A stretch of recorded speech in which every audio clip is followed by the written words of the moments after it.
मुखात सुखाची साखर देऊन जोडली जन्माची नाती, रामाच्या रूपात जपला माणूस मारुती रायाची छाती, वाघाची लीला निक पाळी टिळा तुझे दारासाठी, बनक भीतीची नवती भवती उजेड रे आम्हासाठी,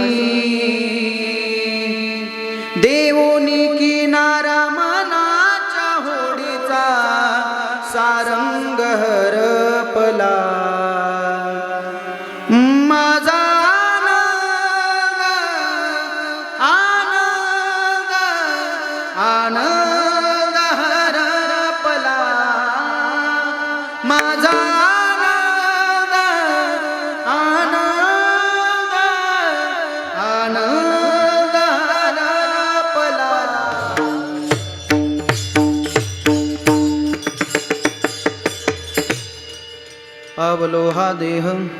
पावलो हा देह कागटाळी न्याय नगडे उपाय घडू आले, आता माझे खंडे देह देहांतरे अभय दाता रे देवोनिया, आंधळ्याचे पायी धनाची चरवी अघटित ते विघडू आले, आता माझे खंडे देह देहांतरे अभय दाता रे देवोनिया, तुका म्हणे योग घडला बरवा, आता कास देवा न सोडी मी, आता माझी खंडी देह देहांतरे अभय दाता रे देवोनिया, विठ्ठल विठ्ठल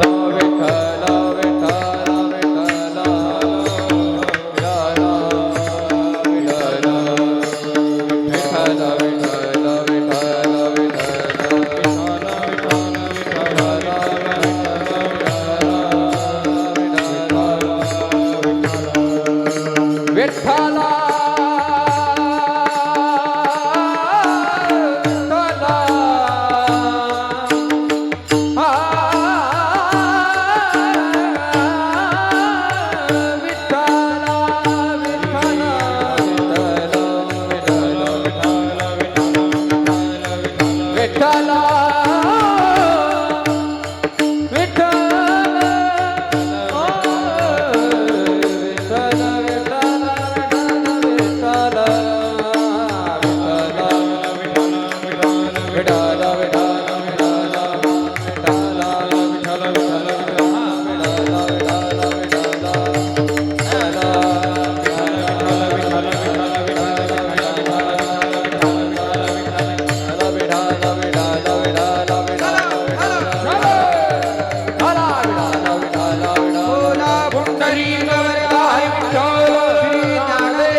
समचरण सरोजं सान्द्रनीलाम्बुदाभं, जगननीत पाणि मण्डनं मण्डनानं, तरुण तुलसीमाला कंदरं कञ्जनेत्रं, सदैदवलहासं विठ्ठलं चिन्तया. पंढरीचा देवराया, पंढरीचा देव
कलावतारं कलाङ्गाङ्गतेजोदिकामोदिवक्त्रं कलाणीशवादापणोदारदक्षं समाधिस्थमूर्तिं भजे ज्ञानदेवम् ॐ नमो ज्ञानेश्वरा करुणाकरा दयाळा तुमचा अनुग्रह लादलो पावन झालो चराचरी लोकाभिरामं रणरंगधीरं राजीवनेत्रं रघुवंशनाथं कारुण्यरूपं करुणाकदन्तं श्रीरामचन्द्रं शरणं प्रपद्ये अष्टसिद्धिनवनिधिके दाता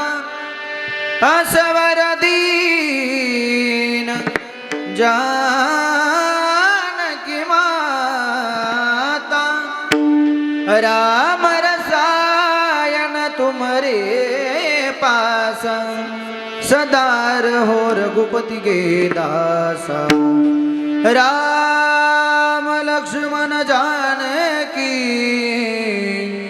जय बोलो हनुमान की धन्य धन्य निवृत्ति देवा धन्य धन्य निवृत्ति देवा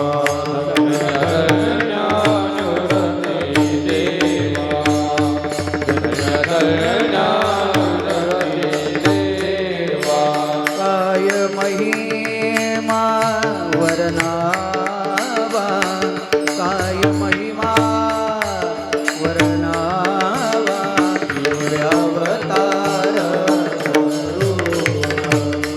शिवे अवतार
शिवचंद्रमौळी अनिल माता मुकुटी झळाळी कारुण्य सिंधू भवदुःखारी तुझ विण शंभो मज कोण तारी जया पूजिले आदरे पांडुरंगे विमानस्थ केले प्रयाण प्रसंगे तनुमानवी दिव्य रूपीच केली न त्यागितीय दिव्य लोकास नेली सेवे लागे सेवे लागे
नामस्वरूपिणी वासरा पिटिलेले सरस्वती नमोस्तुते रायगडी मंदिरी वसे माझा राया चरणासी अर्पितो अजन्म हि काया जगदीश्वरासी जोडली ज्याची ख्याती प्रथम तुम्हा वंदितो राजा शिवछत्रपती विढाला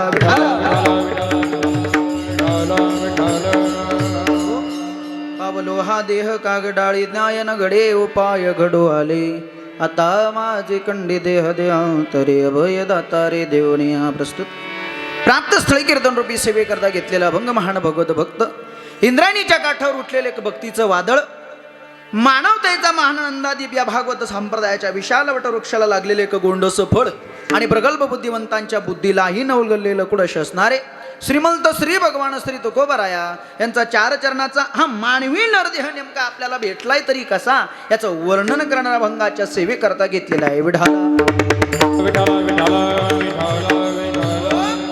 तुकोबरायांनी या अभंगामध्ये पहिल्या चरणात एक न्याय सांगितला जसा आंधळ्याच्या टाळीत कावळा सापडावा तसा मानवी नरदेह आपल्याला भेटलाय हा दृष्टांत तुकोबरायाला कमी वाटला म्हणून 3ऱ्या चरणात तुकोबरायांनी एक दृष्टांत दिला तो पण आंधळ्याचाच दिला जशी एखाद्या आंधळ्या व्यक्तीच्या पायाला एखादा हंडा लागावा तो सामान्य नाही तर धनाचा हंडा लागावा सुवर्णाचा हंडा लागावा आंधळ्याची पायी धनाची चरवी जसं आंधळ्याच्या पायाला धनाचा हंडा लागावा तसा हा मानवी नरदेह आपल्याला भेटलाय गड्या बस आता भेटलाय ना तुकोबराय सांगतात तुका म्हणी योग घडला बरवा आता कास देवा न सोडी मी विढाला असा साधा सोपा सरळ अभंग आपल्या सेवेकरता निवडलेला आहे म्हणून चला अभंगावर काहीसा बोलण्यापूर्वी निरूपण करण्यापूर्वी अल्पसा पर्याय द्यायचा म्हणजे तो असा की आपण सर्व या ठिकाणी कशाच्या निमित्ताने जमलेलो आहोत हे सगळ्यांना माहीत असलं ज्ञात असलं तरी वक्त्याचं प्रधान कर्तव्य न्यायाप्रमाणे आज या ठिकाणी कैलासवासी वैकुंठवासी लक्ष्मण सोमा भुसनर बाबांना जाऊन आपल्यातून आज या ठिकाणी संपूर्ण 1 वर्ष पूर्ण होतं आहे आणि 1 वर्षानंतर जो विधी केला जातो त्याला वर्षश्राद्ध आपण म्हणतो पुण्यस्मरण आपण म्हणतो त्या पुण्यस्मरणाच्या निमित्तानं त्या प्रथम पुण्यस्मरणाच्या निमित्तानं आपण सर्व या ठिकाणी जमलेलो आहोत बघा मनुष्य गेल्यानंतर हे विधी आपल्याला या ठिकाणी करावे लागतात म्हणून या भुसनर परिवारानं आपल्या वडिलांच्या आपल्या भावाच्या आपल्या चुलत्याच्या बापाच्या ऋणातून उतराई होण्याकरता या भुसनर परिवारानं केलेले हे गोड आयोजन नियोजन आहे म्हणून बाबांना ही शेवटची तिलांजली श्रद्धांजली आदरांजली देण्याकरता या भुसनर परिवारानं हे गोड आयोजन नियोजन या ठिकाणी करून ठेवलेलं आहे आपल्या वडिलांच्या पश्चात काहीतरी अन्नदान घडलं पाहिजे काहीतरी पुण्य आपल्या पदरात पडलं पाहिजे श्रमदान ज्ञानदान भगवान परमात्म्याचं नामस्मरण आपल्या इथं घडलं पाहिजे म्हणून या भुसनर परिवारानं हे गोड आयोजन नियोजन केलेलं आहे बाबांच्या पश्चात बाबांचा परिवार असेल बाबांच्या पत्नी असतील जिजाबाई लक्ष्मण भुसनर त्याचप्रमाणे भाऊ आहेत दशरथ सोमा भुसनर एकनाथ सोमा भुसनर त्याचप्रमाणे अशोक सोमा भुसनर बहीण आहेत सौ लहानुबाई नामदेव सदगीर मुलगा आहेत श्री राजेंद्र लक्ष्मण भुसनर त्याचप्रमाणे श्री विजय लक्ष्मण भुसनर मग नातू आहेत सुना आहेत असा भला मोठा हा भुसनर परिवार या ठिकाणी आजच्या दिवशी दुःखित अंतःकरणाने उपस्थित आहेत म्हणून आपल्या आजोबांना आपल्या भावाला आपल्या बापाला ही शेवटची तिलांजली आदरांजली देण्याकरता या भुसनर परिवारानं अगदी गोड आयोजन नियोजन केलेलं आहे म्हणून कीर्तन म्हटलं की एकट्याचा खेळ नसतो लावणी मृदंग श्रुती टाळ घोष मृदंगावरती सुंदर अशी साथ करण्याकरता आपल्या भागाचंच नव्हे उभ्या महाराष्ट्रामध्ये ज्यांचं नाव सध्या जाऊन पोहोचलं नव्हे बाबा पूर्वीच्या काळात आपल्याला बाहेरून मृदंगाचार्य बोलवावे लागायचे आपल्या भागात मृदंग वाजवण्याकरता नाही बा नाव लौकिक झालेले मृदंगाचार्य आपल्या इथं आले पाहिजे पण मग ते बाहेरचे सगळे मृदंगाचार्य ज्यांनी स्टॉप करून टाकले असे हरिभक्ती आमचे सोपान महाराज देवकर एकदा त्यांच्याकरता जोरदार टाळी वाजवा अगदी भगवान परमात्म्यानं गोड हातामध्ये त्यांच्या जादू दिलेली आहेत अगदी दिसायला जरी ते असे असले पण मग मृदंग वाजवायला लागल्यानंतर त्या ठिकाणी त्यांची ताकद आपल्याला त्या ठिकाणी दिसते आणि मृदंग ही वाद्य मर्दानी वाद्य आहे त्या ठिकाणी ते वाजवण्याकरता महाराज तेवढी ताकद अंगामध्ये असावी लागते. त्यांच्याकडे जर आपण पाहिलं तर आपण सहज विचार माणसं करतात, अरे मृदंगाचार्य पाहिलं तर दिसायला मात्र असं आहे, पण मृदंग वाजवायला लागल्यानंतर खऱ्या अर्थानं मोठमोठ्याला गार करेल असा मृदंग त्यांच्या हातातून वाजतो. म्हणून त्यांना दंडवत करतो, प्रणाम करतो. त्याचप्रमाणे ही गायन क्षेत्रातील मोठाली मंडळी आजच्या दिवशी उपस्थित आहे. त्यामध्ये हरिभक्तीपरायण, स्वरसम्राट, स्वरअलंकार, हरिभक्तीपरायण महाराष्ट्रातच नव्हे तर महाराष्ट्राच्या बाहेर ज्यांच्या चाली जाऊन पोहोचल्या, एक चाल तिच्या दुसरी चाल तिसरी अशा 4-4 चाली जे एकत्र म्हणतात असे आमचे आकाश महाराज, त्यांच्याकरता एकदा जोरदार टाळी वाजवा हो. त्याचप्रमाणे आपल्या गावचं वैभव, एक वारकरी व्यक्तिमत्व अगदी कालच पंढरपूरची वारी करून आपल्यासमोर आज ते कीर्तनाकरता हजर आहेत. हरिभक्तीपरायण आपले श्रावण बाबा बनाळे, त्यांच्याकरताही एकदा आपण जोरदार टाळी वाजवा. हरिभक्ती ज्यांच्या माध्यमातून तुमच्या सगळ्यांच्या दर्शनाचा योग आला असं आपल्या भागातील एक जुनं जाणतं वारकरी व्यक्तिमत्व, खऱ्या अर्थानं अतिशय अभ्यासू आणि एक जुनं पारमार्थिक त्या ठिकाणी वैभव आहेत आपल्या भागाला लाभलेलं, नवे नाशिक जिल्ह्याला लाभलेलं. गीता असेल, विचारसागर असेल, असे अनेक ग्रंथ ज्यांच्या मुखोगत आहेत अशा हरिभक्तीपरायण आमचे दिलीप बाबा सदगीर बाबांकरता एकदा जोरदार टाळी वाजवा. बाबासुद्धा या ठिकाणी आवर्जून सेवेकरता उपस्थित आहे. बाबांच्याही चरणावरती नतमस्तक होतो. ही सगळीच आलेली भजनी मंडळ, आलेली विनेकरी बाबा असतील, हे संपूर्ण भजनी मंडळ सगळ्यांच्या चरणावरती नतमस्तक होतो. गोड अशी साऊंड सिस्टीम माऊली साऊंड आपल्याच गावातील आहेत. त्या साऊंड सिस्टीम दादांना सुद्धा आमचे विलास भाऊ असतील त्यांनाही दंडवत करतो. दादा आहेत, सगळ्यांच्या चरणावरती नतमस्तक होतो, सगळ्यांना दंडवत करतो, प्रणाम करतो. आणि आपल्या कार्यक्रमाचं विशेष शूटिंग करण्याकरता महाराष्ट्रात ज्या चॅनलचं सध्या एक टॉप लेवलला नाव आहे, अगदी कमी काळात कमी वेळेत एक उंच भरारी ज्या चॅनलनी घेतली असे हरिभक्तीपरायण त्या चॅनलचे मालक आमचे कृष्णादादा माऊलीचा दास या नावाने त्यांचं चॅनल आहेत. मी गेल्यानंतर सुद्धा तुम्हाला तो कार्यक्रम दिसेल, म्हणजे मी घरी गेल्यानंतर तुम्हाला हा कार्यक्रम बघायला मिळेल असा यूट्यूब चॅनल त्यांचा आहे. त्यांच्या चॅनलला लाईक करा, सबस्क्राईब करा, घंटीचं बटन दाबायला मात्र विसरू नका. असा गोड त्यांचा चॅनल आणि अगदी कमी वेळात कमी काळात. शेवटी महाराज कुठंही जा, कोणत्याही क्षेत्रात जा, क्वालिटीला किंमत असते. म्हणून आमच्या कृष्णादादांचा चॅनल महाराष्ट्रभर व्हायरल झाला. दादांना दंडवत करतो, प्रणाम करतो. पेटी वाजवण्याकरता पेटी मास्तर बाबासुद्धा आजच्या दिवशी उपस्थित आहे. बाबांना दंडवत करतो, प्रणाम करतो. आलेली सगळी गावातील परिसरातील पाहुणे मंडळी सगळ्यांच्या चरणावरती नतमस्तक होतो, सगळ्यांना दंडवत करतो, प्रणाम करतो. परवाच्या दिवशी कोण कोण कार्यक्रमाला होतं वरबोट करा बरं. कोणी नव्हतं, म्हणजे कॅसेट बदलायला विठाल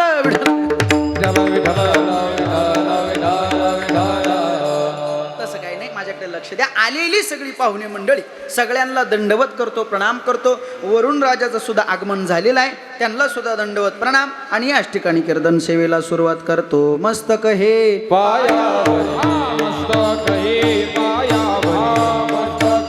महिला मंडळ पुढं सरका, पुढं महिला मंडळ पुढं सरका.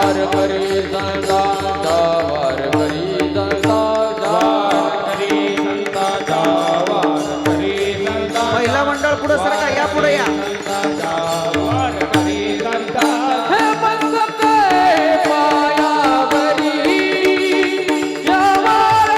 पुरुष मंडळी पण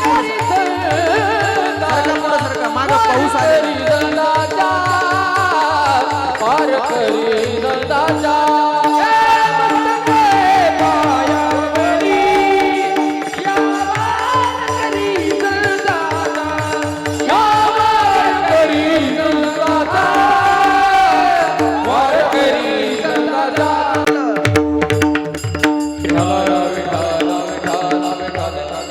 श्राद्धाच्या निमित्तानं आपण जमलेलो आहे.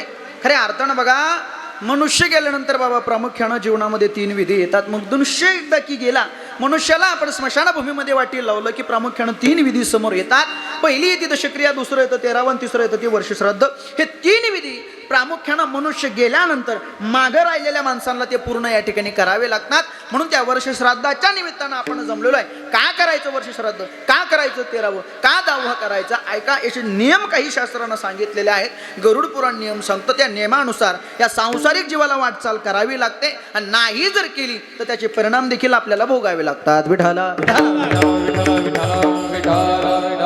एकदा की गेला की प्रामुख्यानं 3 विधी येतात. त्याच्यातला पहिला विधी म्हणजे दहावा. दहावा हा 10 दिवसानं आपण करतो. मनुष्य गेला की 10 दिवस सुतक पाळायचं. 10व्या दिवशी त्या ठिकाणी त्याच्या नावानं ते पिंडदान करायचं. त्या ठिकाणी ब्राह्मण देवतेला बोलून तिलांजली द्यायची, तिल समर्पित करायची. या 10व्याच्या दिवशी आपण हा कार्यक्रम करतो. 10वा जर आपण बाबा आपल्या भावकीत शुभ कार्य निघालं तर आपण 10व्या, 3ऱ्या, 5व्या, 7व्या आणि 10व्या दिवशी याला काही पर्याय आहेत. 10वा आपण मागं पुढं करतो. काही कार्य जर आपल्या भावकीत निघालं शुभ कार्य तर आपण 10वा मागं पुढं करतो. नाही तर आज एक व्यक्ती गेला, 2 दिवसानं दुसरा गेला तर दोघांचा 10वा आपण एका दिवशी घेऊ शकतो. कारण 10वा हा विधी आहे आणि विधी हा मागं पुढं केला तर जमतो. विठाला विठ्ठला हा झाला 10वा. पुढचा आहे 13वं. बाबा 10वा हा विधी आहे आणि 13वं हे शास्त्र आहेत. 10वा मागं पुढं केला तर जमतो, पण शास्त्र मागं पुढं केलं तर जमत नाही. 10वा दोघांचा आपण एका दिवशी करू शकतो, पण 13वा मात्र आपण 13व्याच्या दिवशीच करतो. का तर 13वं आपलं शास्त्र कुणा करता वेगळं लिहिलेलं नाही. ते शास्त्र सगळ्यांकरता सारखं आहे, म्हणून त्या शास्त्रामध्ये बदल करता येत नाही. बाबा तुम्हाला जर मी विचारलं 2 आणि 2 किती होतात, बोला ना. 4 होतात. गावात आपलं येवल्याला जाऊन विचारलं 2 आणि 2 किती होतात, पुण्याला जाऊन विचारलं तिथं 22 होतील का? नाही. तसं शास्त्र इथंही सारखं आहे. शास्त्र बाहेर गेलं तरी सारखंच आहे. त्या शास्त्रामध्ये बदल करता येत नाही. तसं 13वं हे शास्त्र आहे, त्या शास्त्रामध्ये बदल होत नाही. का करावं लागतं बाबा 13वं? ऐका बाबा, मनुष्य जन्माला आला की मृत्यू होईपर्यंत मानवावरती 16 संस्कार केले जातात. किती संस्कार? बोला ना. किती संस्कार?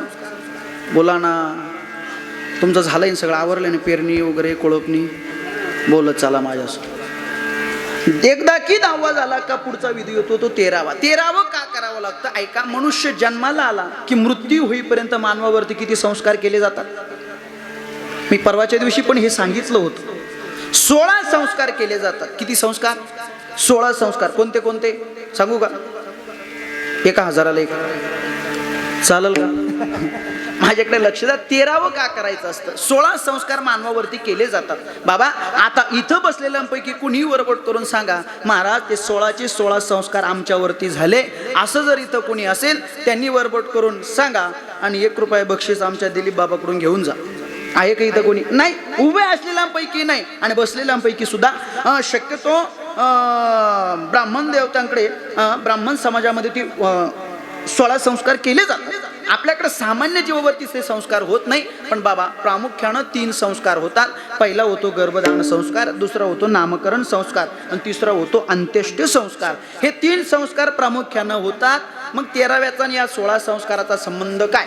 बाबा 16 संस्कार जरी झाले नाही पण 3 होतात, गर्भधारण, नामकरण आणि अंत्येष्ट. मला उत्तर द्या, 16तून 3 गेले, उरले किती? 13. म्हणून केलं जातं ते 13वं. 14वं सुद्धा केलं जातं, ज्याच्यावरती विवाह नावाचा संस्कार होत नाही. त्या ठिकाणी मग ते साधू महात्मे असतील, संन्यासी महात्मे असतील, त्यांचा 13वा नाही तर त्यांचा 14वा केला जातो. गरुड पुराण अजून याचं एक कारण सांगतं. ज्यावेळेस आपण मनुष्याला स्मशानभूमीमध्ये वाटी लावतो, घरी येत असताना आपल्या इकडे एक दगड असतो, एक खडा असतो. त्याला काय म्हणतो बाबा? घरी येताना आपल्याकडे एक सोबत दगड असतो, त्याला काय म्हणतो आपण? जीव खडा, जीव दगड, आश्म आपण म्हणतो. तो घरी आणल्यानंतर आपण कुठं ठेवतो? बोला ना. तुमच्याकडे जात नाही का कोणी? हा, तो दगड घरी आणल्यानंतर आपण कुठं ठेवतो? एखाद्या झाडावरती कुठंतरी आटकून ठेवतो, बरोबर? का बरं? परत घरात येतं म्हणून. ऐका, गरुड पुराण असं सांगतो, तो दगड, तो खडा, तो आश्म घरात आणायचा, एक नवीन वस्त्र घ्यायचं कोरं, त्याच्यामध्ये तो गुंडाळायचा आणि 13 दिवस आपण एक समाई पेटून ठेवलेली असते, बरोबर? त्या समाईच्या प्रकाशामध्ये तो दगड म्हणजे तो जीव ठेवायचा. राहिलेले जे काही 13 संस्कार असतात, एक एक एक 13 दिवस त्या जीवावरती होतात, म्हणून केलं जातं ते 13वं. विठाला एकदा की 13वं झालं की हा जीव पुढच्या प्रवासाला मोकळा होतो. पुढच्या प्रवासाला म्हणजे याला यमदरबारामध्ये जावं लागतं. बाबा यमदरबारामध्ये जायचंय, पण डायरेक्ट याला यमदरबारामध्ये जाता येत नाही. याला एक नदी आडवी येते, ती नदी पार करून या जीवाला पलीकडे जावं लागतं. मग आता ती नदी पार करायची. ऐका, ती नदी काय पाण्यानं भरलेली नाही, ती नदी घाणेनं, कुर्मी, कीटक, त्वचा, मांस, हाडे, रक्तानं भरलेली ती नदी आहे. ती आपल्याला पार करायची आणि पलीकडे जायचं असतं. त्या नदीपर्यंत पोहोचायला या जीवाला दिवस लागतात 48 दिवस. किती दिवस? 48 दिवस. पहिले 13 नंतरचे 48 किती दिवस झाले बोला ना 61 दिवस 61व्या दिवशी हा जीव त्या नदीच्या तीरावरती जाऊन पोहोचतो. आता ती नदी पार करायची आहे. त्या नदी पार करण्याकरता तिथे एक गाय बांधलेली असते. ती गाय त्याला सहकार्य करते की ज्यानं आयुष्यामध्ये एकदा गायीचं दान केलेलं आहे. म्हणून पूर्वीच्या काळात प्रथा होती 10व्याच्या दिवशी आपण ब्राह्मणाला गाय दान करायचो. किंबहुना जर जीवनामध्ये एकदा गायीचं दान केलेलं असेल तर ती गाय तिथं सहकार्य करते. आजही माणसं गाय दान करतात, पण कोणती जी आपल्या कामाची ती कोणाला ब्राह्मणाला. मग तिचं पुण्य आपल्याला भेटेल का? उलट ब्राह्मणाचा शाप आपल्याला लागायला बसला महाराज. अवघड आहे. म्हणून गाय जर दान केलेली असेल तर ती गाय ते नदी पार करण्याकरता आपल्याला सहकार्य करते. आता ती नदी पार करायची. ती नदी पार करण्याकरता या जीवाला दिवस लागतात. 39 दिवस. किती? 39. पहिले 13 नंतरचे 48 नंतरचे 39 किती दिवस झाले? किती सांगा ना तुमच्या पाठे सांगा. 100 दिवस. असं 100व्या दिवशी हा जीव यमदरबारामध्ये हजर होतो. यमदरबारामध्ये हजर झाल्यानंतर तिथं आपलं आरोपपत्र वकिलाच्या हातात दिलं जातं. बाबा तिथं केस लढवण्याकरता चित्रगुप्त नावाचा वकील असतो. आपण केलेलं पाप किती, आपण केलेलं पुण्य किती, आपण केलेलं चांगलं वाईट कर्म किती, याचा सगळा तिथं हिशोब केला जातो. आणि आपल्या केसचा निकाल लागण्याकरता दिवस लागतात 265. किती दिवस? 265. पहिले 100 नंतरचे 265. 265 दिवसानं त्या ठिकाणी ठरवलं जातं आपण वैकुंठात जावं की आपण नरकात जावं की आपण मृत्यूलोकात जावं. म्हणजे हे पहिले 100 नंतरचे 265 किती दिवस झाले? 365. म्हणजे संपूर्ण 1 वर्ष. 1 वर्षानंतर तिथं निकाल दिला जातो आपण मृत्यूलोकात जावं, आपण वैकुंठात जावं की आपण नरकात जावं. आणि 1 वर्षानंतर त्याच तिथीला त्याच तारखेला आपण इथं जे करतो त्याला म्हणतात वर्षश्राद्ध. त्या वर्षश्राद्धाच्या निमित्तानं बरं बाबा वर्षश्राद्ध करायचंय. सकाळी सकाळी आम्ही ब्राह्मणांना घरी बोलावलं गेलेल्या आमच्या लक्ष्मण बाबांचा फोटो समोर ठेवला. त्या ब्राह्मणाच्या हातून पूजा मांडली. पूजा विधीला आम्ही बसलो. मग ते वर्षश्राद्ध आमचं सकाळी संपन्न झालं. हा उगाच 5-50 हजार खर्च वाढवायचं काही काम होतं का दिलीप बाबा? बरोबर आहे का नाही? सकाळी तर आपण ब्राह्मणांना घरी बोलावतो, त्यांच्या हातून पूजा मांडतो, ते वर्षश्राद्ध संपन्न होतं. मग हा रिकामाच खर्च आहे ना. बरोबर आहे की नाही? पण ऐका, सकाळी सकाळी ब्राह्मण देवता येतात, घाई गडबडीमध्ये पूजाविधी आटोपतात. आणि पूजाविधी करत असताना बाबा ते सांगतात मना मम मना आत्मन. आपण आपल्याला एवढं ते शास्त्र जमत. आपल्याकडून काय होतं, एखादा मंत्र चुकतो, डोळ्याला पाणी लावायचं आपण पिऊन घेतो. बरोबर आहे की नाही? सोडायचं तर आपण हातातच धरून ठेवतो. म्हणजे असे बारीक बारीक दोष आपल्याला लागतात. बरं ते बारीक बारीक लागलेले दोष ते काय ब्राह्मणाला लागत नाही, ते आपल्याला लागतात. मग ते लागलेले दोष जाळायचे कसे म्हणून केलं जातं, त्याला म्हणतात कीर्तन. विठ्ठल. एवढंच नाही तर महाराज सांगतात एकदा की भजन झालं, एकदा की कीर्तन झालं की ते दोष जळून जातात. जळती दोषाची डोंगर शुद्ध होती नारी नर. गाती ऐकती सादर ते पवित्र हरिकथा. जळती दोषाचे डोंगर शुद्ध होती नारी नर. गाती ऐकती सादर हे पवित्र हरिकथा.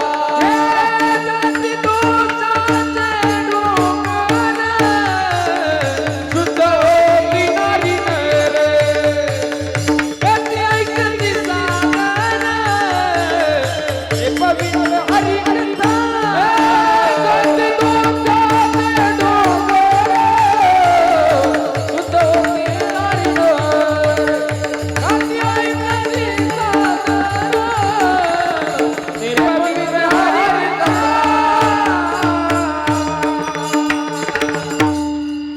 महाराज सांगतात कथा कीर्तन भजन एकदा की त्या श्राद्धाच्या दिवशी 10व्याच्या दिवशी आपल्या दारात घडली की महाराज सांगतात जळती दोषाचे डोंगर शुद्ध होते नारी नर. लागलेले दोष या कथेनं कीर्तनानं जळून भस्म होतात आणि आपल्या जीवनामध्ये तो दोष राहत नाही. एवढंच नाही तर तुकोबाराय सांगतात नाम संकीर्तन साधन पैसोपे जळतील पापे जन्मांतर. जन्मांतरात वर्षाचं पाप जाळण्याची ताकद या कथेत आहे, या कीर्तनात आहे. म्हणून श्राद्धाच्या दिवशी, दशक्रियेच्या दिवशी, 13व्याच्या दिवशी आपल्या घरी भजन कीर्तन घडलं पाहिजे. नाही कीर्तन ठेवता आलं तर कमीत कमी भजन घडलं पाहिजे. नाही भजनही झालं तर त्यातला त्यात सोपा सगळ्यात उपाय सांगितलं तो आमच्या माऊली ज्ञानोबरायांनी. ज्ञानोबराय सांगतात, ऐका ना, नाही कथा करता आली, नाही कीर्तन करता आलं तर गेलेल्या पूर्वजांना जर वाटत असेल वैकुंठाची वाट सोपी व्हावी तर त्याच्याकरता माऊली ज्ञानोबरायानं लिहिलेला 27 अभंगाचा हरिपाठ आपण आपल्या घरात जरी वाचला तरी गेलेल्या पूर्वजांना वैकुंठाची वाट सोपी होत असते. पूर्वजा वैकुंठ मार्ग सोपा, पूर्वजा वैकुंठ मार्ग सोपा, पूर्वजा वैकुंठ मार्ग सोपा, पूर्वजा वैकुंठ. हे ज्ञानदेव सांग झाला हरिपाठ, पूर्वजा वैकुंठ, पूर्वजा वैकुंठ मार्ग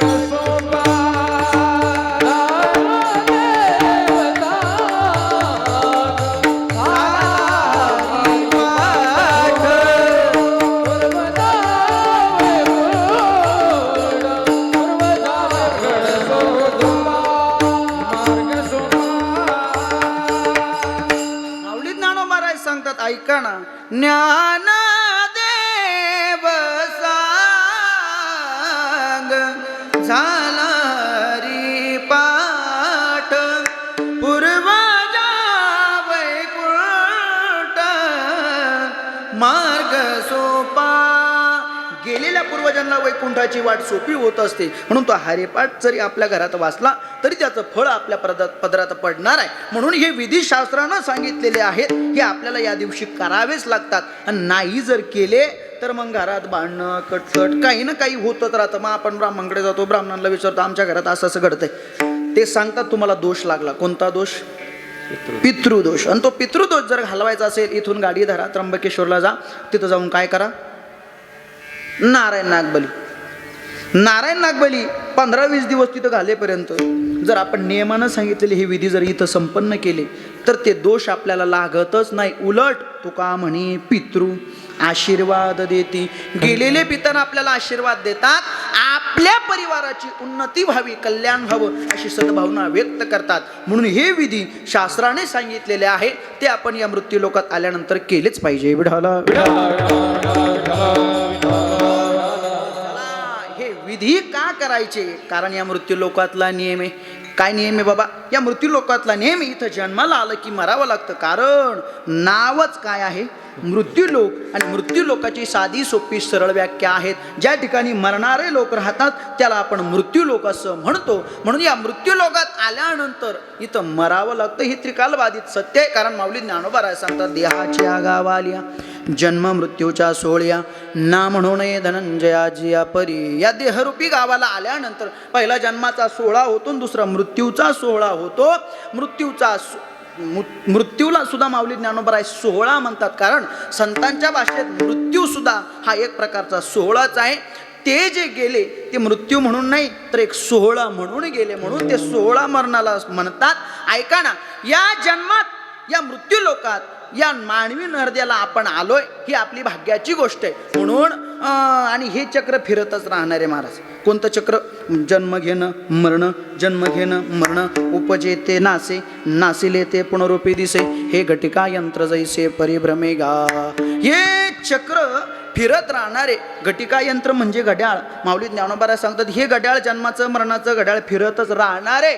मग या घड्याळाला, या जन्म मरणाला आपल्याला सामोरी जावंच लागतं. कारण इथं कुणाचं काही चालत नाही बाबा. या मृत्यू लोकामध्ये मरणाऱ्यांची यादी जर आपल्या समोर ठेवली तर इतके आहेत की मोजता येणार नाही. 9 भी मर गए, 10 भी मर गए सहस्राठ्यांशी, 33 कोटी देवता मर गए पडे काल के फासी. 9 ग्रह गेले, 10 अवतार संपले. नोहे पुढंच चालून देवादिकांची यादी सांगितली. येथ नाही उरो आले अवतार, आले अवतार, हेरते पामर जीव किती,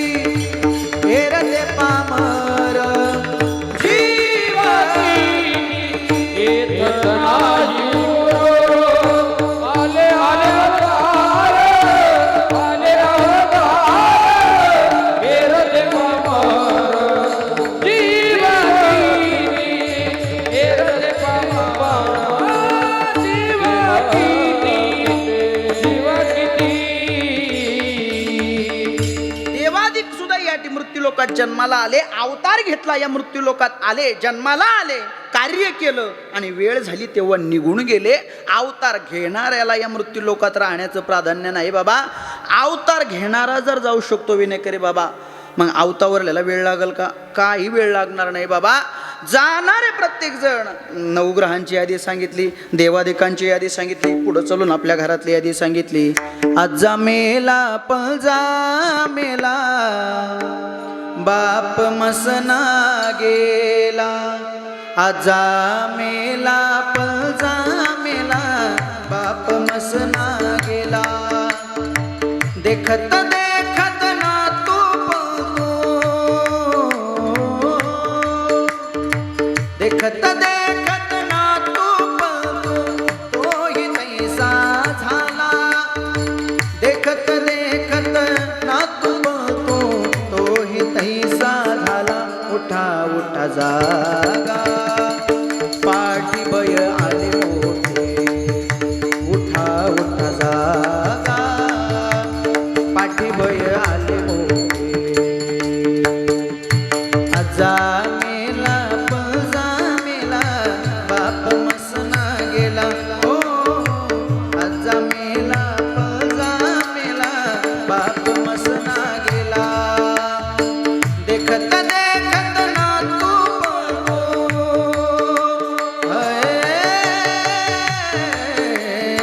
देखत देखत ना तू पळतो, तोही तैसा झाला. देखत देखत ना तू पळतो, तोही तैसा झाला. उठा उठा जागा, पाठी भयाले मोठे. उठा उठा जागा, पाठी भयाले मोठे.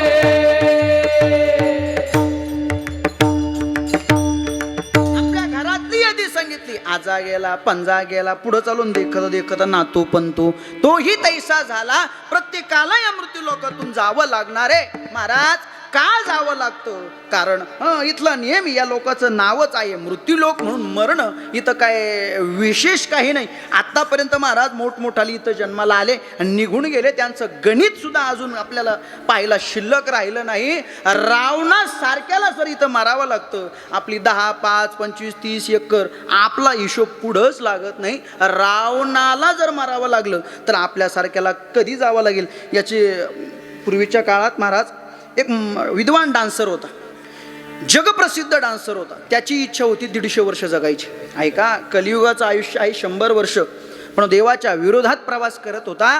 जगायचं होतं 150 वर्ष. 12 डॉक्टर सेवेसाठी ठेवलेले होते. त्याचं अन्न त्याला चेक करून दिलं जायचं, त्याचं पाणी त्याला चेक करून दिलं जायचं.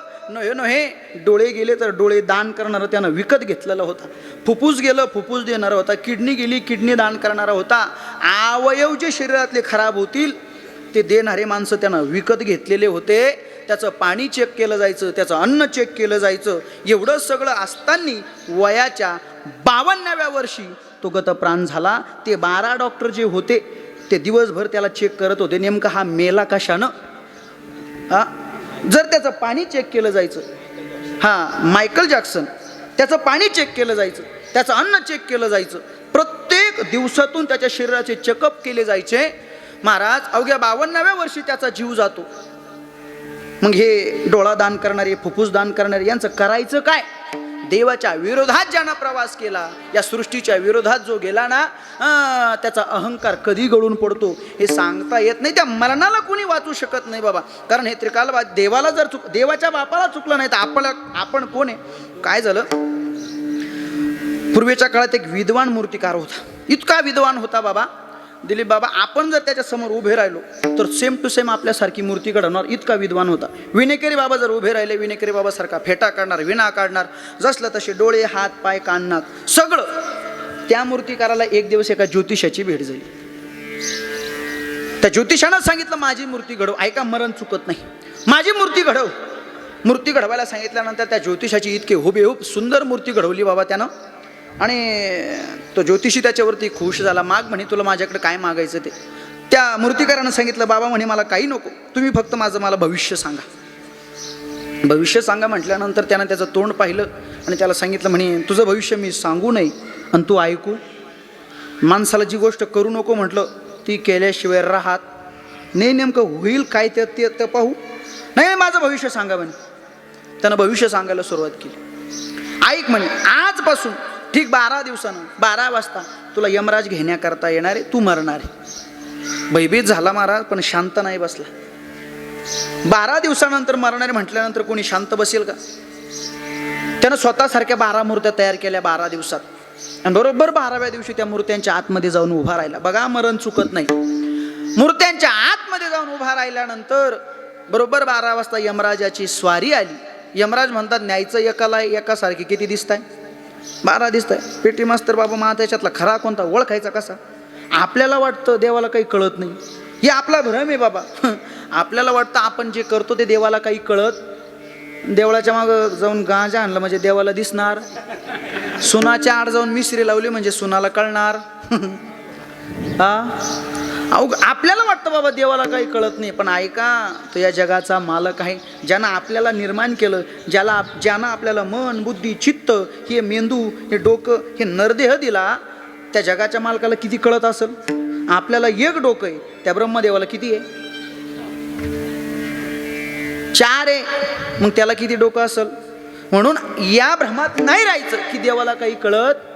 पाप करोनी पापी मन हे सैरा वैरा पळतैर. तू काय काय केलंस भल्या मानसा देवाला सार कळतैर. तुझी सावली तुझ्यापासून कधी दूर होत नाही. तू केलेले कर्म तुला सोडून जात नाही. शांत तुला झोप येईना, निद्रा तुला चळती र. तू काय काय केलंस भल्या माणसा देवाला सार कळतैर.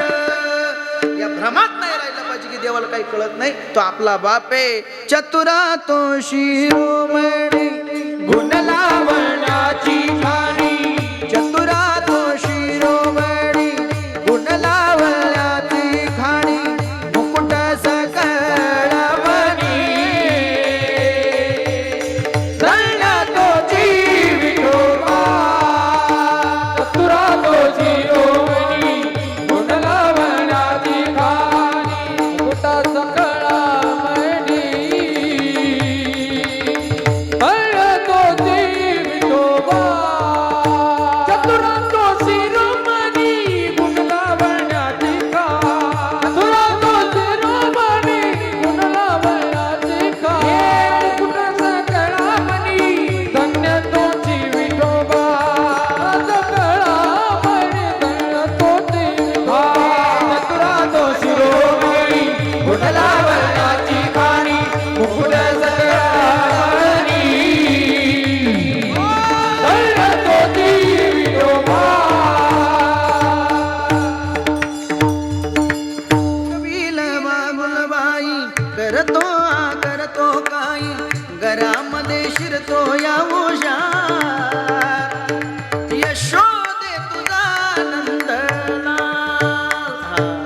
आत्ताच हे काला करून आले ना त्याच्यामुळं. ऐका ऐका आमच्या दादा भाऊ आहेत, वाल्मिक बाबा आहेत, महाराज आहेत. काय चालू होतं आपलं?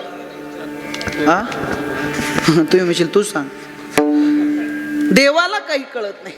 त्या मूर्तिकाराला वाटलं आपण मूर्त्यांमध्ये लपलेलो आहे, यमराजाला काय आपण सापडणार नाही. पण ते यमराज होते महाराज.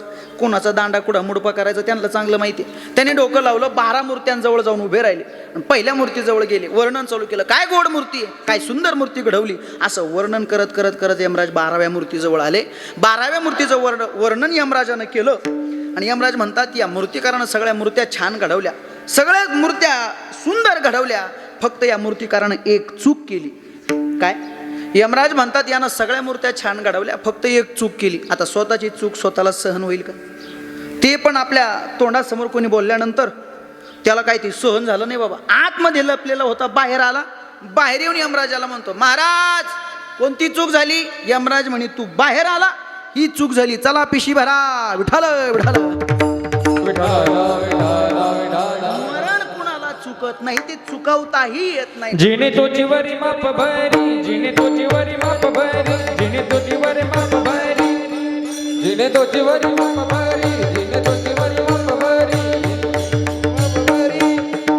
मरणाची तवर काठोडी पदरी, मरणाची तवर काठोडी पदरी, मरणाची तवर काठोडी पदरी, मरणाची तवर काठोडी पदरी, जिने तोची वरी माप भरी, जिने तोची वरी माप भरी, जिने तोची वरी माप भरी, जिने तोची वरी माप भरी, जिने तोची वरी माप भरी, जिने तोची वरी माप भरी, माप भरी, माप भरी. वा वा, टाळी वाजवा. हा, परिवार मात्र चांगला आहे महाराज. गेले पैसे थोडे पण माणसं चांगले बोलवले, काही टेन्शन नाही. अशी माणसं असली डोक्याला ताप येत नाही. सर सगळं 200. चला, तसं काही नाही, माझ्याकडे लक्ष द्या. हा, अगदी मरणाला कोणी चुकवू शकत नाही. गरुडाच्या आईचा दृष्टांत तुम्हाला माहिती आहे. गुहेत गरुडाने सोडलं तरी तिथं जाऊन मारावं लागलं, कारण हे त्रिकालबाधित सत्य ते कोणाला चुकवता येत नाही. देवानं हे भाड्यानं राहायला दिलेलं घर आहे महाराज आपल्याला. जोपर्यंत देवाच्या मनात आहे, घरमालकाच्या मनात आहे ठेवायचं तोपर्यंत ठेवील, नाही तर लात मारून घराच्या बाहेर उचकून देईल. आपला अधिकार सुद्धा नाही पुन्हा या घरात जायचं. जिंदगी एक किराए का घर है, एक ना एक दिन बदलना पड़ेगा. मौत जब तुझको आवाज देगी, घर से बाहर निकलना पड़ेगा. मौत जब तुझको आवाज देगी, घर से बाहर निकलना पड़ेगा.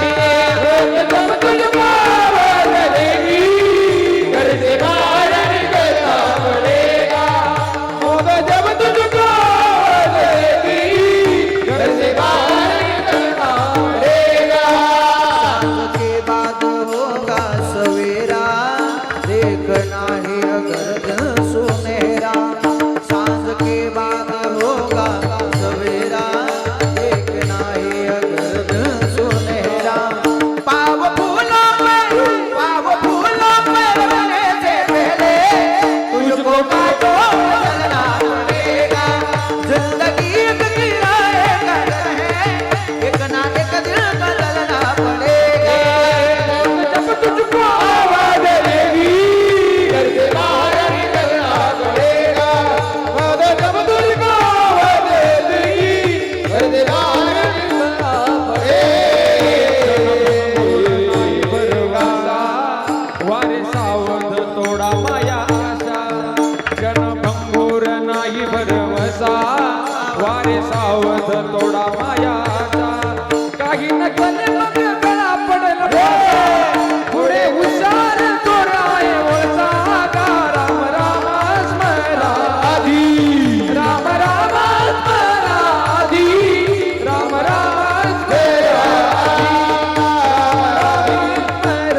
आधी, राम राम. वा वा, ऐक, मलाही जास्त कळत नाही, आपलं उगाच वजन पाडाय पुरतं. माझ्याकडे लक्ष द्या. हे घर एक दिवस आपल्याला रिकामं करावं लागणार आहे बाबा. का करावं लागणार आहे? कारण जन्म घेणं आपल्या हातात नाही, मरणं आपल्या हातात नाही. देवानं आपल्याला दिलाय देह हे काळाचे, धन कुबेराचे. इथं आपलं काय, इथं आपण राहायला म्हणून आलेलो आहे. जोपर्यंत त्याच्या मनात इथं ठेवायचं तोपर्यंत तो ठेवील. एकदा की त्याच्या मनात आलं घराच्या बाहेर हुसकून द्यायचं, मग कोणी आपल्याला घरात ठेवू शकत नाही, कोणी वाचू शकत नाही. टाकोनी पळती अंडा पोरे अंती होती. आपण आपल्याकडं पैसा आहे, आपल्याकडं प्रॉपर्टी आहे, आमच्याकडे डॉक्टर आहे, तिथं कोणी आपल्याला वाचू शकत. तिथं मात्र एकट्याला जावं लागतं महाराज. तिथं कोणी आपल्या सोबतही येत नाही आणि आपल्याला काही सोबत बांधून सुद्धा देत नाही. आपल्याला एकट्याला जावं लागतं. कबीरदास महाराज वर्णन करतात, ऐका ना. त्या मृत्यू लोकात एकदा की मृत्यू झाला की त्या स्मशानभूमीपर्यंत सगळे आपल्या सोबत असतात. त्या स्मशानभूमीपर्यंत आपल्या सगळे सोबत असतात. एकदा की अग्नी डाग दिला, एकदा की स्मशानभूमीमध्ये अग्नी डाग दिला का तिथून पुढं मात्र आपल्यासोबत कुणी येत. मतलब के हैं सब संग साथी, जब वक्त पड़ा तब कोई नहीं रे, टिकट मिला है जाने का, डेरा लगाया स्मशानों में, वहाँ जलाने वाले न खोते, वहाँ जलाने वाले न खोते, जलने वाला कोई नहीं. मतलब के सब संग साथी, जब वक्त पड़ा तब कोई नहीं रे. ज्या वेळेस आपल्यावरती वेळ येईल त्यावेळेस आपल्यासोबत कोणी येणारं नसतं, एकट्याला जावं लागतं. म्हणून या मृत्यू लोकात ते मरण वाचवता येणार नाही. बरं महाराज, मरण येणारे, आपण मरणारे, तुमचं अर्ध्या तासापासून तेच चाललं, मरावं लागणारे, मरण येणारे. मग आपण या मृत्यू लोकात जन्माला आलोय. महाराज, नेमकं जन्माला आलोय तर जन्माला कशा करता आलोय? महाराज सांगतात, या मृत्यू लोकात जन्माला आलोय ना, सहजासहजी जन्माला आलो नाही. शास्त्रामध्ये अनेक न्याय सांगितले गेले, शास्त्रामध्ये अनेक न्याय सांगितले गेले, पण हा मानवी हृदय नेमका कोणत्या न्यायानं आपल्याला भेटला याचं वर्णन तुकोबाराय करतात अभंगाच्या पहिल्याच्या.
एका पाकिटात 4-4 चले ऐकायला भेटत. तो खबर आहे सांगतात हा नरदेह जाणार आहे, पण ऐका ना तो भेटलाय तरी कसा. शास्त्रामध्ये विशेष न्याय सांगितले गेले, त्यामधील एक न्याय तुकोबराने सांगितला. कोणता न्याय? काकटाळी न्याय.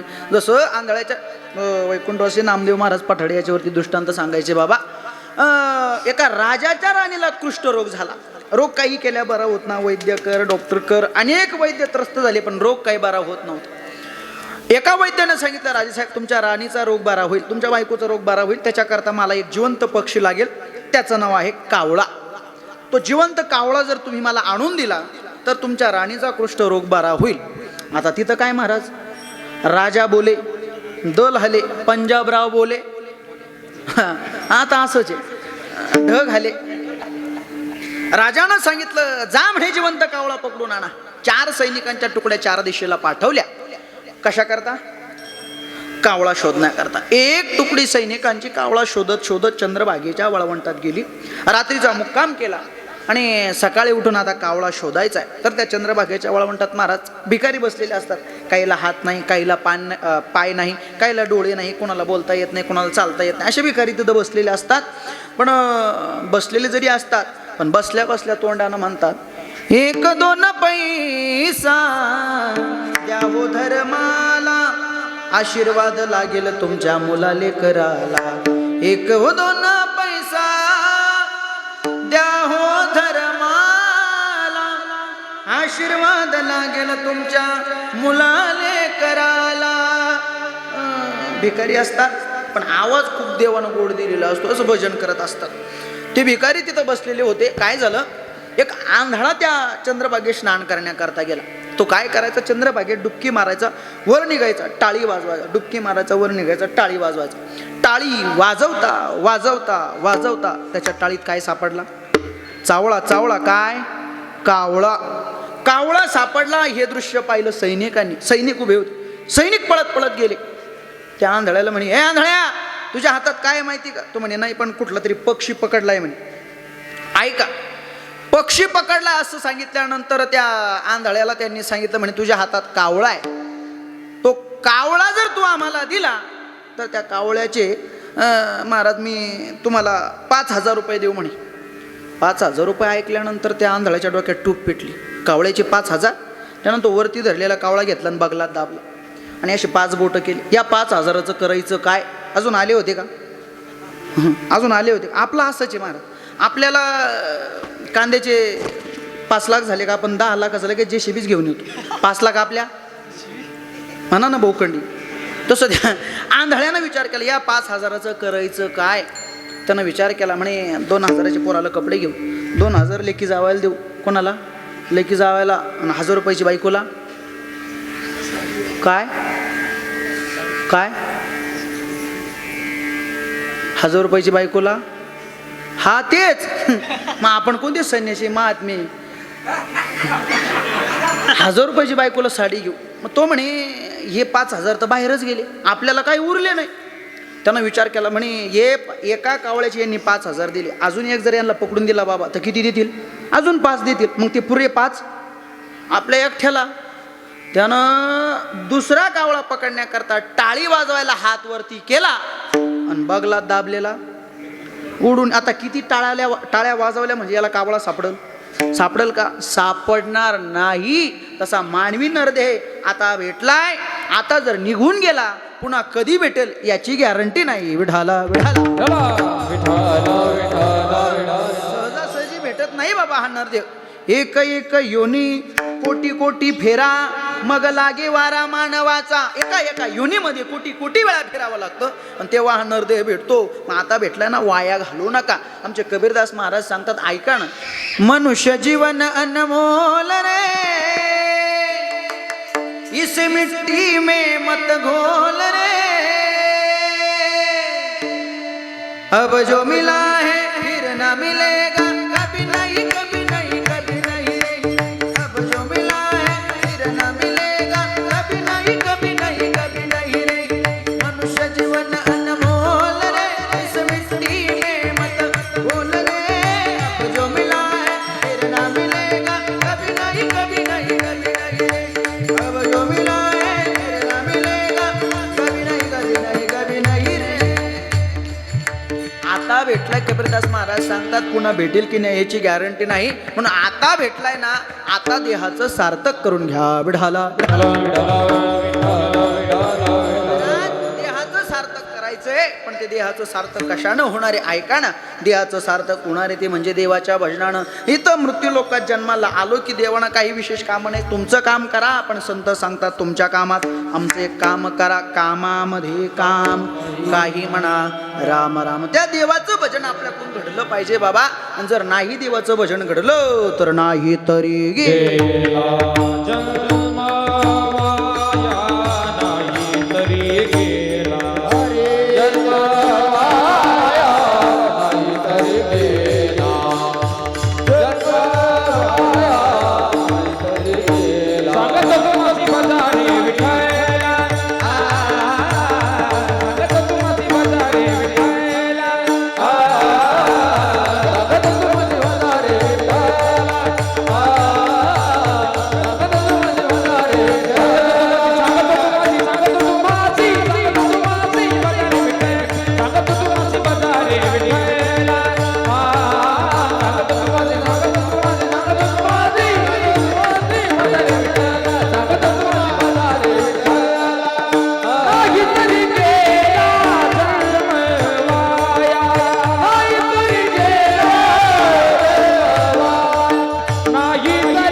युट्यूबला जाऊन बंडोबा गोळेगावकर नाव सर्च करावं लागतं.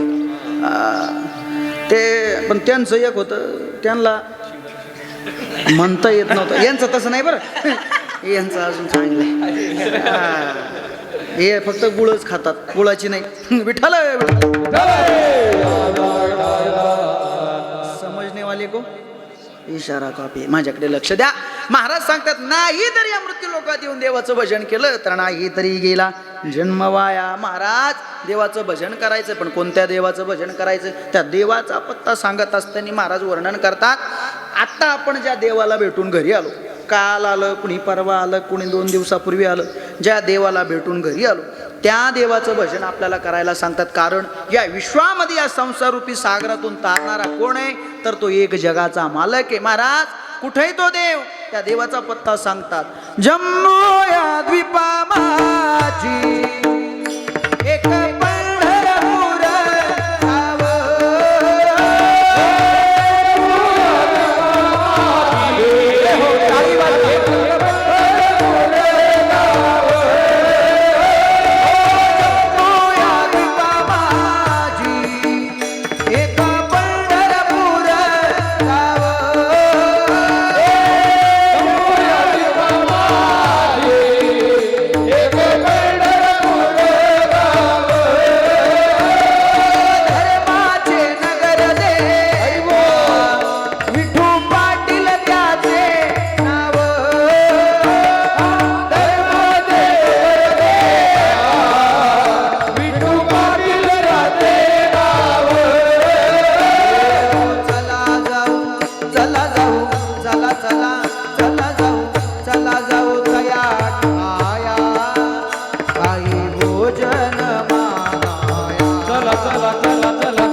त्या पंढरपुराचा पत्ता सांगितला महाराज. त्या पंढरपुराच्या वारीत जर आपण गेलो, घरी कोणाचे गुडघे दुखतात, कोणाला दाम्याचा, किती वाजेपर्यंत चालवायचं मला सांगा बरं. नाही तर असं नियोजन असल्यानंतर आपण 2 वाजेपर्यंत चालू ठेवू शकतो. चालू ठेवायचं का? चालू ठेवायचं. कोणाकोणाला वाटतं वर बोटं करा बरं. तुम्ही चॅप्टर आहे माझा डायलॉग फसला. विठाला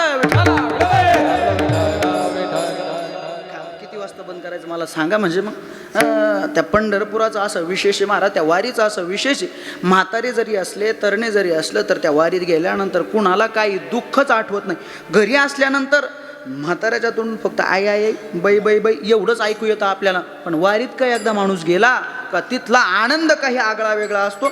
जे आत्ता वारीतून घरी आले त्यांना विचार, तिथं महाराज घरी चारच डोके राहतात तरी संध्याकाळी भाकरी कमी येतात.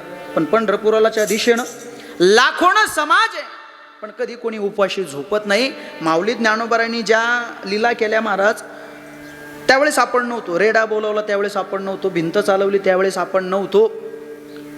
पण माऊली ज्ञानोबारांनी आपण असताना एक चमत्कार केला. प्रस्थानच्या आदल्या दिवशी लोकांना वाटत होतं ज्ञानोबारांचं प्रस्थान आता होत नाही, पण बरोबर आदल्या दिवशी पाऊसही कमी झाला आणि इंद्रायणीचं पाणी सुद्धा कमी झालं. हा माऊली ज्ञानोबारांना आपल्या सगळ्यांच्या डोळ्यादेखत केलेला चमत्कार. म्हणून हे विशेष आहे संतांचं. पंढरपुराला वारकरी तिथं जाईपर्यंत पाऊस चालू होता बाबा. वारकरी तिथं जाईपर्यंत पाऊस चालू होता. वारकरी जाणार त्या दिवशी पाऊस उघडला आणि अजून पंढरपुरामध्ये ऊन पडलेलं आहे. आज या वर्षी रेकॉर्ड ब्रेक गर्दी तिथं झालेली आहे आणि पाऊस नसल्यामुळं सगळे लोक आनंदानं तिथं थांबलेले आहेत. हे पंढरपूरच्या वारीचं विशेष आहे, महत्त्व आहे. हे देवानं केलेलं आपल्या डोळ्यात देखत केलेले चमत्कार आहे महाराज. मला सांगायचं काय, त्या दिशेनं एकदा की मनुष्य निघाला की काही टेन्शन. भजन चालू झालं की घरी आपलं किती एकर वावर आहे, आपल्याला किती आपल्याला किती पोर आहे, हे आपल्या ध्यानात. म्हणजे ते असं बोलायचा भाग असा होता, बोलायचा ते समजून घ्या. आता तुम्ही कसं वयामानानुसार महाराज होत असतं. काय झालं बाबा, मागं एकदा मी मोटरसायकलवरून पडलो होतो, त्यावेळेस माझ्या डोक्याला लागले. तेव्हापासून मला चिल्लर दिसतच नाही, नुसत्या नोटा दिसतात. पंढरपुराच्या दिशेनं एकदा की निघालो की काही टेन्शन डोक्यामध्ये नसतं. मोकळ आभाळ पंढरीची वाट चालू लागली पाऊल, नाम गोड ओटी माऊली माऊली आतरी बेटीची चाहूल. निघाली पाऊले दर्शनी ध्यास लागला पंढरी, आस या उरात दाटली माऊली माऊली माऊली विठ्ठल माऊली. एकदा की पंढरपुराच्या दिशेनं वारकरी निघाला, काही टेन्शन नाही. जेवायचं टेन्शन नाही, झोपायचं टेन्शन नाही, काही नाही. कारण बाबा नुसते वारकरी पंढरीच्या दिशेनं चालत नाही, तर जगाचा मालक सुद्धा वारकरी बनून त्यांच्यासोबत चालतो. मग आता कुणाला वाटतं आपली आबळ व्हावी, देवाला तरी वाटत असेल का? मग आपण या वारकऱ्यांसोबत आहे, मग या वारकऱ्यांना सुद्धा काही टेन्शन नसलं पाहिजे. म्हणून तो देव वारकऱ्यांसोबत चालतो. झाला देव वारकरी बघवारी आली दारी, विठूर कुमाईची जोडी, हे विठूर कुमाईची जोडी आली पुंडलिकाच वळी. ही त्या पंढरपूरच्या वारीचा विशेष. चला आज काही जण घरी निघाले, सकाळी काला केला, संध्याकाळपर्यंत घरी येऊन पोहोचतील म्हणून.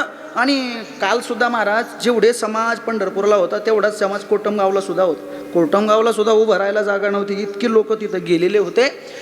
कारण लोकांना माहिती आहे महाराज या विश्वात तारणारा फक्त आपल्याला तो एक देव आहे. त्याचं भजन, त्याचं नामस्मरण, त्याचं चिंतन आपण केलं पाहिजे. कारण हा नरदेव जर निघून गेला तर पुन्हा काही नाही. म्हणून तुकोबारायला हा दृष्टांत कमी वाटला महाराज. म्हणून तुकोबारायने 3ऱ्या चरणात एक दृष्टांत दिला, तो पण आंधळ्याचाच दिला. पाठी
त्यांना दृष्टांत दिला, तो सुद्धा आंधळ्याचाच दिला. एवढा दृष्टांत तुम्हाला सांगतो आणि सेवेला पूर्ण माझ्याकडे लक्ष द्या. एका गावात एक आंधळ होतं महाराज. बरं इतकं खोडीचं होतं, गावात गेलं की ते भांडणं करून घरी यायचं. बरं जे असं असतं, ज्याला एखादी गोष्ट कमी राहते ना, त्याला देव एखादी गोष्ट वाढवा देत राहतो. तसं ते आंधळ होतं. गावात गेलं की भांडण करून घरी यायचं. गावात गेलं की भांडण करून. घरचे त्याला वैतागले. घरचे म्हणे आपण याचं लग्न लावून देऊ. लग्न झाल्यावर होईना हा सुधरल. काहीच लग्न त्याच्यामुळेच करावं लागत खबर. लग्न झाल्यावर हा सुधरल, पण त्यानं त्याचा स्वभाव सोडला नाही बाबा. त्याचं भांडण करणं हा स्वभाव तयार झालेला होता. काय एकदा की माणसाचा स्वभाव तयार झाला महाराज की त्याचा स्वभाव बदलत नाही. कुत्र्याची शेपूट वाकडे झाली की ती सरळ होते का? तसं माणसाचा स्वभाव एकदा तयार झाला की बदलत. पूर्वीच्या काळात आपल्याकडे ते भिकारणी यायच्या बघा विकायला. सुया घे, पोत घे, काळे मणी घे, दातमणी घे, केसावर यायच्या नाही. आमच्या तिकडे यायच्या. एका राज्यामध्ये ती भिकारीण विकण्याकरता, स्वभाव सांगतो मी तुम्हाला, विकण्याकरता गेली आणि तिच्यासोबत होती तिची मुलगी. इतकी रूपवान गोंडस मुलगी होती. त्या राज्यातील राजाची नजर तिच्यावरती पडली. राजानं तिच्या मुलीसोबत लग्न केलं. भिकारणीच्या, जी गावगाव गल्ली गल्लीने फिरायची, ती आता राजाची कोण झाली? राणी झाली. पण असं झालं महाराज, तिला 2 गल्ल्या फिरल्याशिवाय जेवण जात नव्हतं. रोजची लागलेली सवय. एक दिवस गल्लीने फिरण्याकरता निघाली. चौकात महिलांनी तिला अडवलं. काय म्हणे बाई तुझं नशीब, गावगाव गल्ली गल्लीनं फिरायची, आता तू राजाची राणी झाली. चल म्हणे नाव घे. बरं नावाची अशी बेकार प्रथा आहे महाराज. परवाच्या दिवशी मी एक नाव ऐकलं दादा महाराज. खोक्यात खोका टीव्हीचा खोका. काय खोक्यात खोका टीव्हीचा खोका, तू माझी मांजर मी तुझा बोका. म्हणलं वारे मांजर आणि बोका. त्या राजाच्या राणीला नाव घ्यायला सांगितलं या गल्लीतल्या महिलांनी. आता राजाची राणी होती, नाव कसं असेल? राज ऐश्वर्यातलं, राजवैभवातलं नाव. त्या राजाच्या राणीनं नाव घ्यायला सुरुवात केली. स्वभाव, राजाची राणी नाव घेते. सोन्याचा हत्ती त्याला चांदीचे पाय, सोन्याचा हत्ती त्याला चांदीचे पाय, सोन्याचा हत्ती त्याला एवढं लक्ष देऊन ऐकू राहिलं जसे मी ओव्या सांगू राहिले ज्ञानेश्वरीत. राणीनं नाव घ्यायला सुरुवात केली. सोन्याचा हत्ती त्याला चांदीचे पाय. राजाचं नाव घेते अर्धी भाकर वाढग माय. मला सांगा राजाची कोण होती? ती राणी होती. पण बाबा स्वभावामध्ये बदल झाला का? स्वभावामध्ये बदल होत. आधी होती ग्रामदासी पट्ट राणी केली तिचे तिचे हिंडणे राहीना, तिचे हिंडणे राहीना, मूळ स्वभाव जाईना. तिचे हिंडणे राहीना, मूळ स्वभाव जाईना. तिचे हिंडणे राहीना, मूळ स्वभाव जाईना. तिचे हिंडणे राहीना, मूळ स्वभाव जाईना. आधी होता वाग्या दैवयोगी झाला पाग्या त्याचा येळकोट राहीना. आधी होता वाग्या दैवयोगी झाला पाग्या त्याचा येळकोट राहीना. त्याचा येळकोट राहीना, मूळ स्वभाव जाईना. त्याचा येळकोट राहीना, मूळ स्वभाव जाईना. आधी होता राहीना, आधी होता योगी झाला पाहिजे त्याचा येळकोट राहीना. त्याचा येळकोट राहीना, मूळ स्वभाव जाईना. त्याचा येळकोट राहीना, मूळ स्वभाव जाईना. स्वभाव माणसाचा बदलत नाही, तसं त्या आंधळ्याचा स्वभाव होता. लग्न झालं त्यानं तरी ते भांडण करायचं सोडलं. त्याच्या बायकोला एक दिवस राग आला महाराज. एक बाई त्याच्या घरी आली. आंधळ्या उद्या जर आमच्या गल्लीला आला तर एक पाय गल्लीत आणि एक पाय घरी म्हणे. त्याच्या बायकोला आला म्हणे महाराज राग. ते झोपलेलं होतं, त्याची बायको गेली तशी दंदिशी त्याच्या कमरामध्ये तिनं लात घातली. लात घातली तसं ते खाली पडलं. खाली पडल्याबरोबर त्यानं ते विचारलं कोणी मारलं, कोणी मारलं? बायको म्हणे मी मारलं. रोज गावात जाताना भांडण करून घरी येतं म्हणे. त्याला असा राग आला महाराज. म्हणे काल आली माझ्या कमरात लात घातली, मी आता घरी थांबणार नाही. त्यानं पिशी भरली आणि तो म्हणला मी चाललो आता पंढरपूरला. माणसं पंढरपूरला कधी जातात? म्हणजे आषाढी वारी आल्यानंतर जातात असं विचारतोय मी. तुमच्या मनात आलं ते नाही बरं. त्यानं पिशी भरली निघाला पंढरपूरच्या दिशेनं. बरं आता दोन्ही डोळ्यानं आंधळा. जंगलाच्या रस्त्यानं प्रवास सुरू झाला. जंगलामध्ये शिरला आणि चालता चालता चालता चालता त्याच्या पायाला ठेस लागली. आंधळे माणसाला हुशार राहतात. कशाची ठेस लागली म्हणून पाय. आपण एखाद्याला जर 5 रुपये दिले बाबा, दोन्ही डोळ्यानं आंधळा असू द्या, ते पुन्हा आपल्या जवळ येतं. ते म्हणतं हे माझे 5 घे आणि चहा पे. इतके ते हुशार राहतात. आम्हाला एक दिवस एक भिकारी भेटला बस स्टँडवर. आपलं ते काय म्हणतात सिग्नलवर. त्याच्या हातात 5 रुपये दिले. तो असं अंतरावरती गेला आणि परत रिटर्न आला. तो म्हणे महाराज अजून 5 रुपये द्या. त्याला म्हणलं अरे हे दिले ना. तो म्हणे हे मला. म्हणलं हे दुसरे. तो म्हणे माझ्या मैत्रिणीला. म्हणलं तुलाही मैत्रीण आहे का? तो म्हणे तिच्यामुळेच भिकारी झालो. विठ्ठल ते आंधळ इतकं हुशार महाराज कशाची ठेस लागली म्हणून पाहायला गेलं माग, तर त्याला एक हंडा लागलेला होता. बरं, हंडा सामान्य नव्हता, तो हंडा सोन्याचा आहे हे त्याच्या लक्षात आलं. त्यानं तो हंडा घेतला. कुठे गेला? कुठं चालला होता तो? तो हंडा घेऊन तो कुठे गेला? पंढरपूरला गेला, बरोबर ना? बरं, मग आंधळेचं सोडा. बाबा, तुम्हाला जर हंडा सापडला सोन्याचा पंढरपूरला जाता जाता, तुम्ही पंढरपूरला जाशाल का घरी यायचं? हा, घरच्याला जर कळलं म्हाताऱ्यानं पण सोन्याचा हंडा पंढरपूरला नेला आणि दान केला, म्हाताऱ्याची भाकर तसं त्या आंधळ्यानं रिवर्स गिअर टाकला. घरी आला, दार उघड. ती म्हणे कोण आहे? म्हणे तुझा नवरा. म्हणे सकाळी लय वर तोंड करून गेले होते, आता येणार नाही ना, आता तिकडंच राहिलं ना, असं तसं. अगं तू दार तर उघड. सकाळी किती लातीत खाली पाडला होता? किती? 1 लात लक्षात राहा. सकाळी 1 लातीत खाली पाडेल होता. ज्या वेळेस त्या बायकोनं दरवाजा उघडला महाराज, आणि ज्या वेळेस त्या आंधळ्याच्या हातात तिनं हंडा पाहिला, सकाळी जिनं 1 लातीत खाली पाडला होता, ती बायको त्याला म्हणे तुम्हाला चहा ठेवू, तुम्हाला स्वयंपाक करू. सकाळी किती लातीत खाली पाडला होता? 1 लातीत. तो तिच्या पुढचा होता. तो म्हणे मला चहा सुद्धा ठेवू नको, मला जेवण सुद्धा नको. म्हणे मग सकाळी जसा तुला राग आला होता तसा परत एकदा राग येऊ दे म्हणे. म्हणे मग मी परत एकदा बाजीवर जाऊन झोपतो. म्हणे मग सकाळी जशी तू माझ्या कमरात लात मारली तशी परत एकदा लात मार. म्हणजे मग त्यानं काय होईल?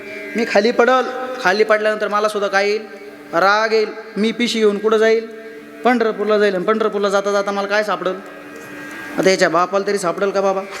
आता किती वेळा पंढरपूरला गेला म्हणजे याला सोन्याचा हंडा सापडणार नाही.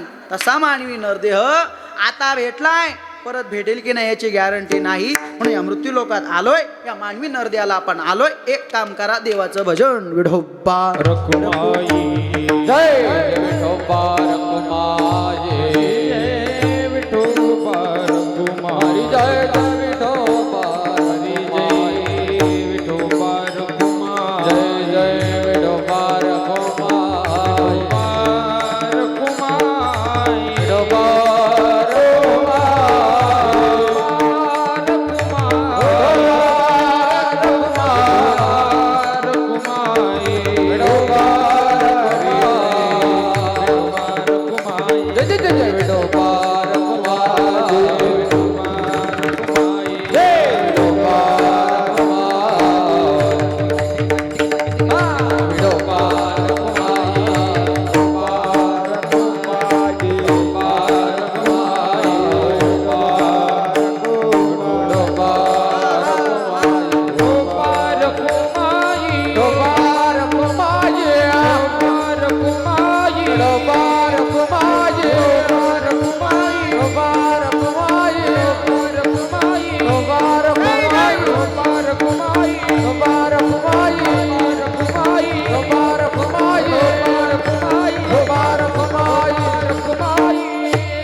बसलेली मंडळी सगळ्यांनी एकदा मोठ्या प्रेमानं वरती हात करा. संपलंय आपलं कीर्तन.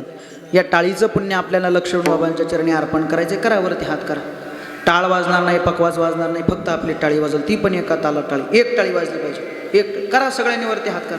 मागं बसलेले, पुढं बसलेले, तिकडं ओट्यावरती बसलेले, करा सगळं. हा तुम्ही करा.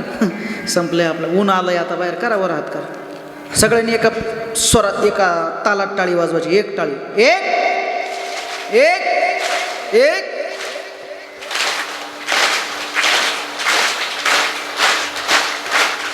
निवृत्ती राया माझ्या, निवृत्ती राया, निवृत्ती राया माझा, निवृत्ती राया, निवृत्ती राया माझ्या, निवृत्ती राया, निवृत्ती राया माझा, निवृत्ती राया, निवृत्ती राया माझ्या, निवृत्ती राया.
तो निघून गेलो. काय होतं बाबा, अतिशय कष्टातून संसार केलेला असतो, अतिशय श्रमातून तो संसार चालू असतो आणि कुठंतरी बसून खायचे दिवस येतात आणि देवाचं बोलवणं येतं. तसं खऱ्या अर्थाने या परिवारात घडलं आहे. लक्ष्मण बाबावरती सध्या आता बसून खायचे दिवस आले आणि देवानं सुद्धा त्यांना वरती बोलवून घेतलं. ऐका ना, सकाळी सकाळी जर आपण गावात आलो, गावात आल्यानंतर देवाचं दर्शन झालं की गावात चौकात एक मोठा वृक्ष असतो. सगळं गाव त्याच्या सावलीला जाऊन बसतं, तिथं गप्पा गोष्टी मारतं.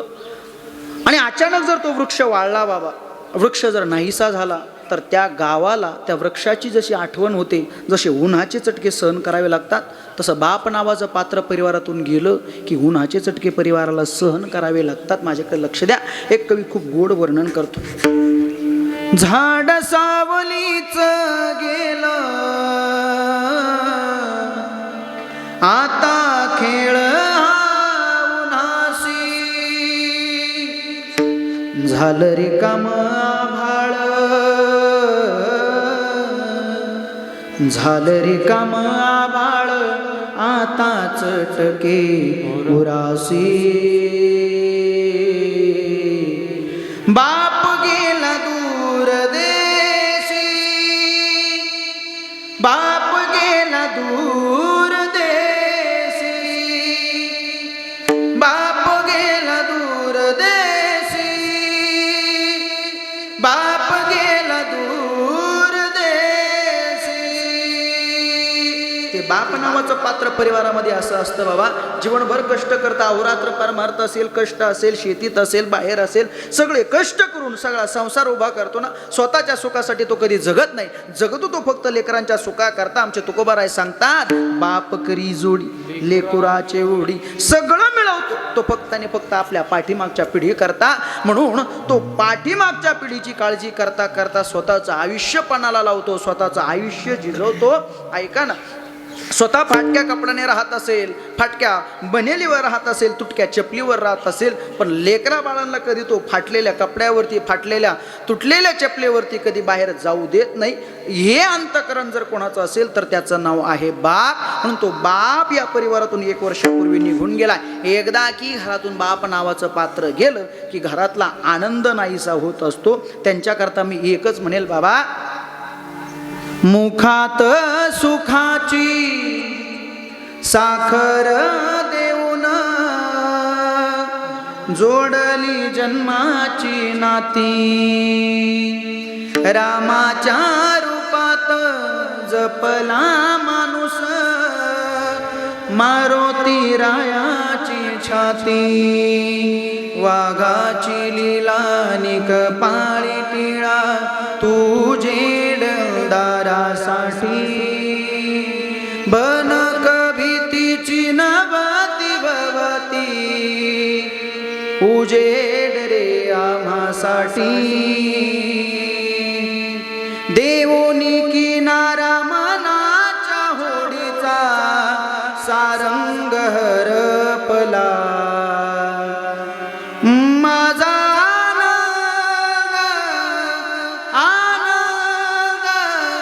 आनंद हरपला, माझा आनंद आनंद आनंद हरपला.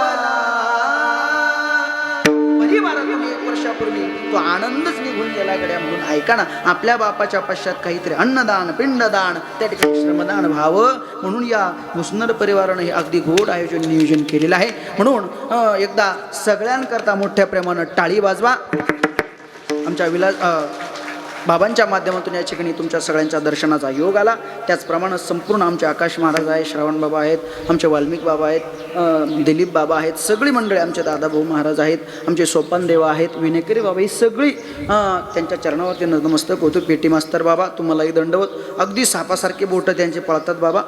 ते काळी 1 काळी 2ची सवय, आज माझा मधीच पांढरी 2 होता, तरी त्यांना वाढवण्याचा प्रयत्न केला. त्यांनाही दंडवत. आलेली सगळी पाहुणे मंडळी सगळ्यांच्या चरणावरती नतमस्तक होतो. सिस्टीमाले दादा तुम्हालाही दंडवत, आमचा कृष्णा दादा आहेत त्यालाही दंडवत करतो. आलेली सगळी पाहुणे मंडळी सगळ्यांच्या चरणावरती नतमस्तक होतो. सगळ्यांना वंदन प्रणाम. आणि याच ठिकाणी कीर्तन सेवेला पूर्ण रामदत्त होईल. आता जय विठ्ठल होईल, ज्ञानदेव तुकाराम होईल, पुढच्या सूचना होतील. तोपर्यंत आपण आपली जागा सोडू नका. जे जागा सोडील त्याला त्या शेजारच्याची शपथ. विठ्ठल जय. जय विठ्ठल